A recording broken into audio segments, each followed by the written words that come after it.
இளைஞரணி மண்டல நிர்வாகி என்கின்ற பெயரில்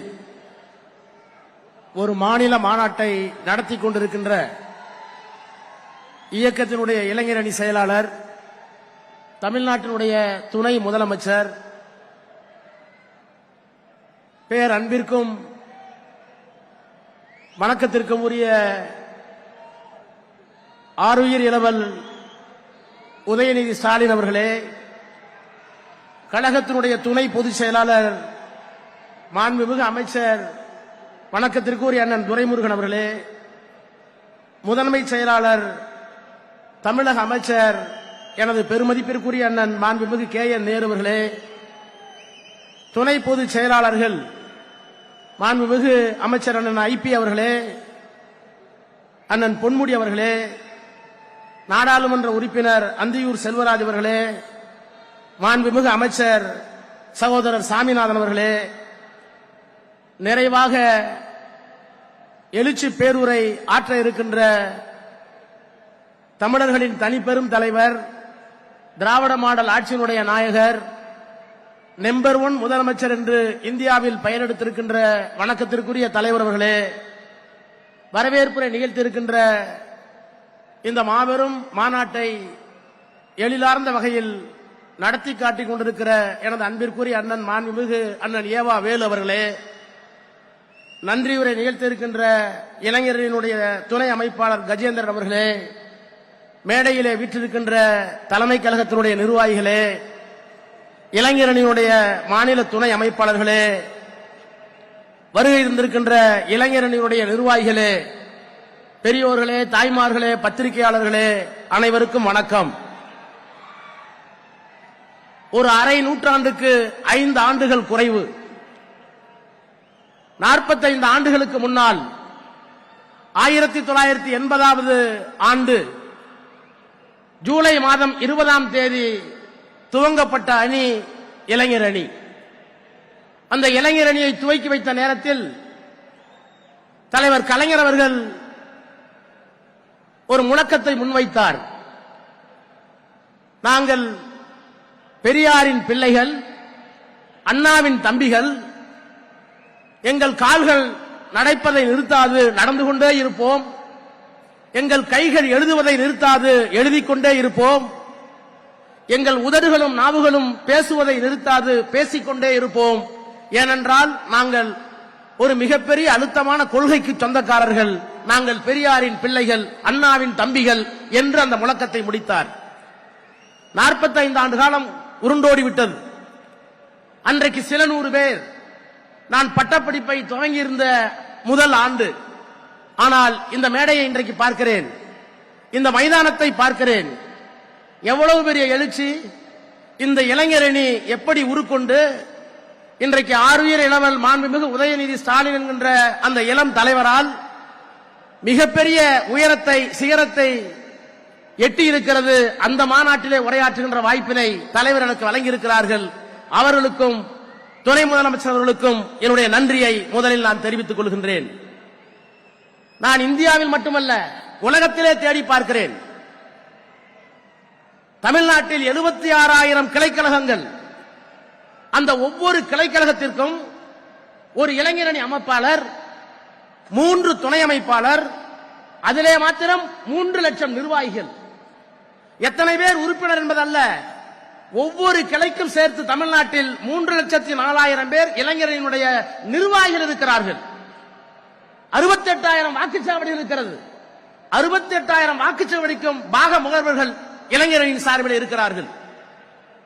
சென்னை போன்ற பெருநகரங்களில் பாகத்தினுடைய பகுதி கழகத்தினுடைய நிர்வாகிகள் அவர்கள் ஒரு 2 லட்சம் பேர்.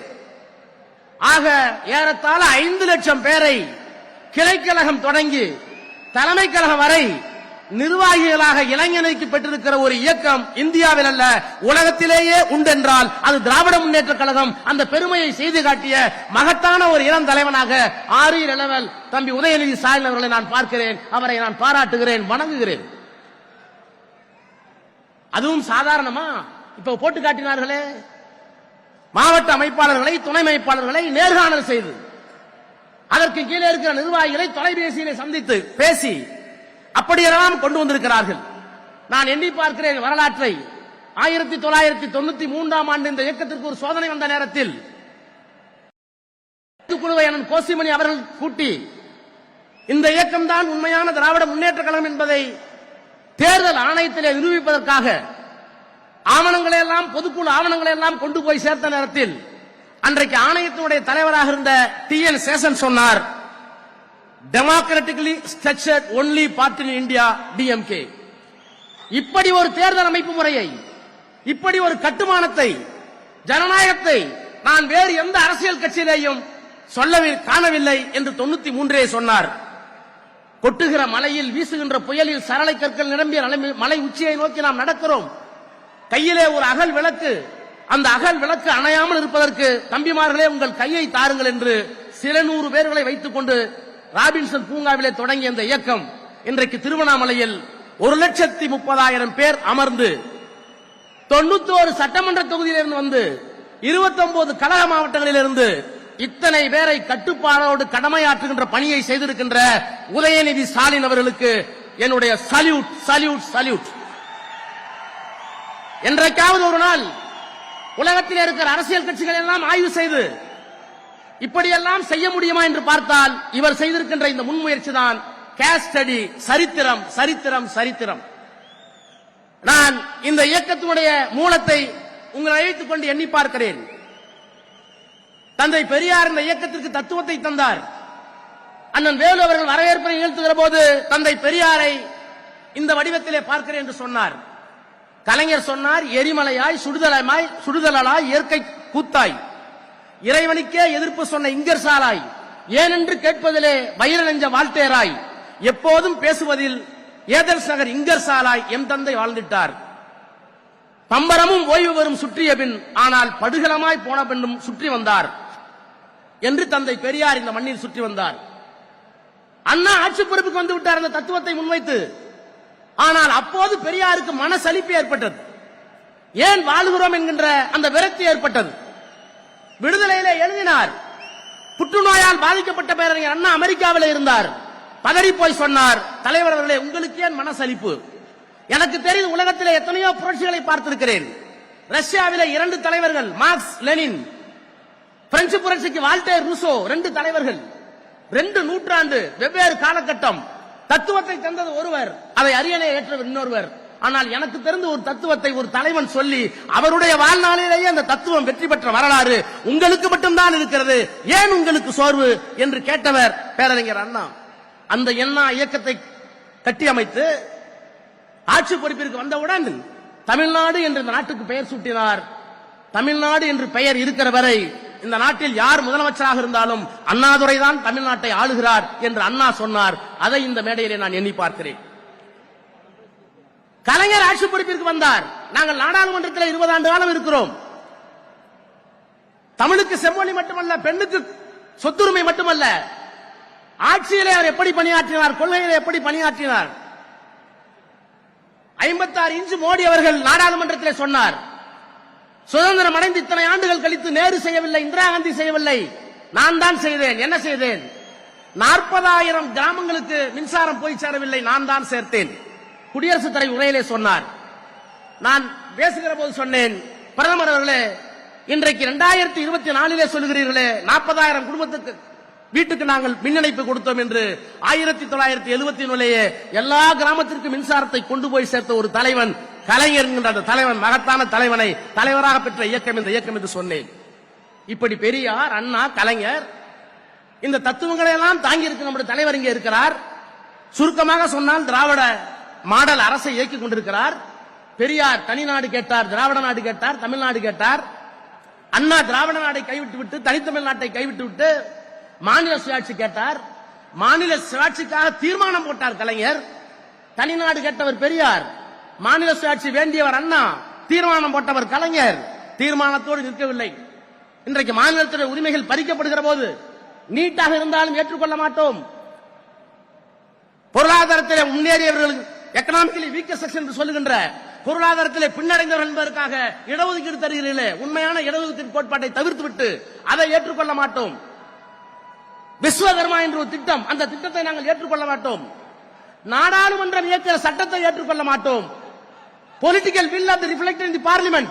ஆனால் எங்கள் சட்டமன்றத்தில் இந்த ஆட்சியினுடைய நாயகர் நாங்கள் ஒப்புக்கொள்ள மாட்டோம் உங்கள் சட்டங்களை, நாங்கள் out of control of Delhi என்று சொல்லுகின்ற ஆற்றல் மிக்க ஒரு தலைவன் இந்தியாவில் யார்? இவரை தவிர. இத்தனை பெருமைக்கும் சொந்தக்காரர். இன்றைக்கு அவருடைய மகன் இங்கே இந்த இயக்கத்தை வழிநடத்த இருக்கிறார், தமிழ்நாட்டை வழிநடத்த இருக்கிறார். நான் அவரை தலைமை தாங்கி நடத்த வேண்டும், தகுதி உங்களுக்கு இருக்கிறது சொல்வதற்கு காரணம் என்ன? கலைஞரின் பேரன் என்பதற்காக மட்டுமா? முத்துவேல் கருணாநிதி ஸ்டாலின் என்ற மகத்தான மனிதனுடைய பிள்ளை என்பதற்காக மட்டுமா? அவையெல்லாம் ரெலவென்ட் ஃபேக்டர்ஸ், தொடர்புக்குரிய காரணிகள். அதையும் தாண்டி ஆட்சியையும் கட்சியையும் வழிநடத்தக்கூடிய ஆற்றல் எதிர்காலத்தில் அவருக்கு உண்டு. அவர் ஆட்சியில் இருக்கிற ஆற்றிய பணியா? என்னென்ன பணிகளை ஆற்றியிருக்கிறார்? தமிழ்நாடு சாம்பியன் ட்ரஸ்ட், விளையாட்டுத்துறையை வைத்துக் கொண்டு இத்தனை சாதனைகளை செய்த ஒரு அமைச்சரை நான் இந்தியாவிலேயே பார்த்ததில்லை. நெடுஞ்சாலை போடுகிறார் வேலு என்றால் ஒப்புக்கொள்ளலாம். எல்லா கிராமத்திற்கும் தண்ணீர் போகிறது என்றால் ஐபிஐ ஒப்புக்கொள்ளலாம். இவையெல்லாம் தெரிந்த துறைகள்.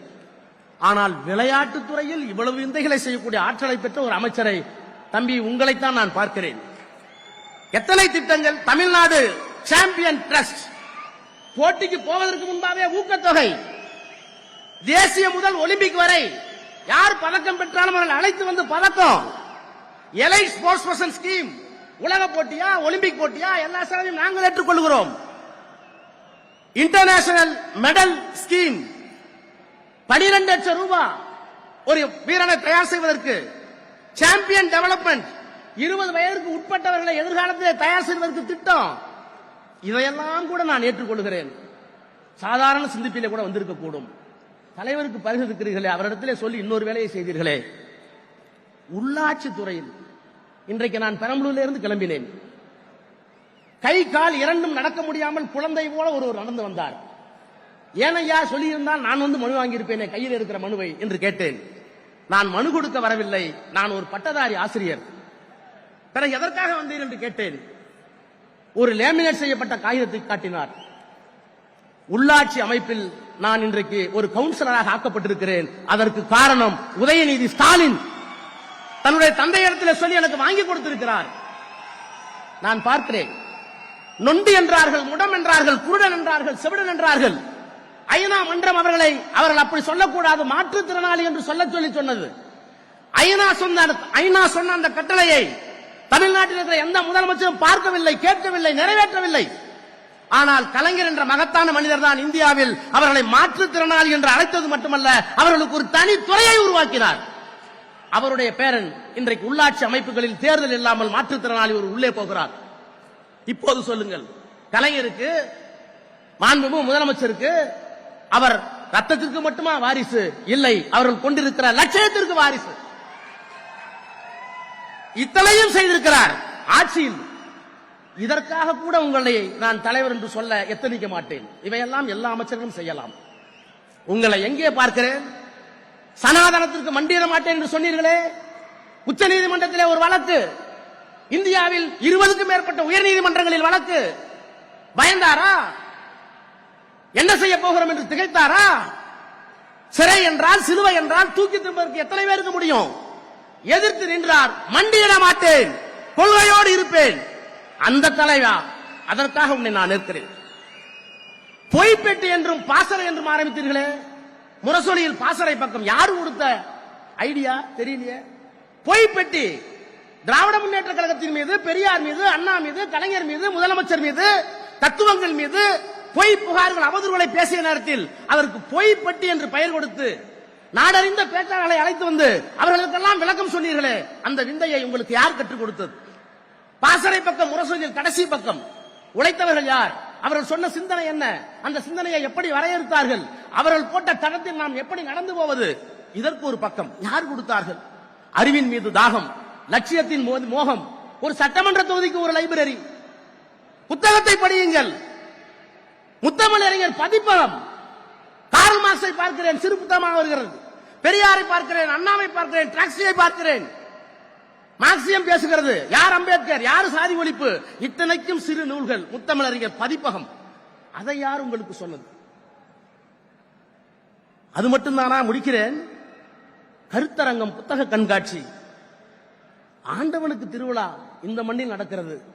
ஆனால் அறிவுக்கு திருவிழாவை நடத்திய ஒரே அரசியல் தலைவன் நீ மட்டும்தான், நீ மட்டும்தான். ஒன்றை சொல்லி முடிக்கிறேன். பாப்லோ நெருடோ என்ற ஒரு கவிஞன் இலக்கியத்திற்கு நோபல் பரிசு பெற்றான். சிவப்பு சந்தனையில் தன்னை ஊர்கரித்துக் கொண்டான். கம்யூனிஸ்ட்காரன். பல நாடுகளுக்கு ரகசியமாக ஓடினான், துரத்தப்பட்டான். அவன் மறைவதற்கு முன்னால் நீங்கள் என்ன சொல்ல விரும்புகள் என்று கேட்டார்கள். அவன் சொன்னான்,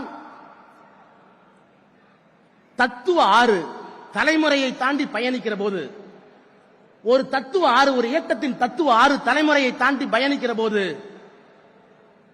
தலைமுறை மாற்றம் வருகிற போது, கரையை கெட்டிப்படுத்தி காவல் காக்கிற காவலன் எவனோ அந்த காவலன் தான் அந்த இயக்கத்திற்கு தலைவன் என்று சொன்னான்.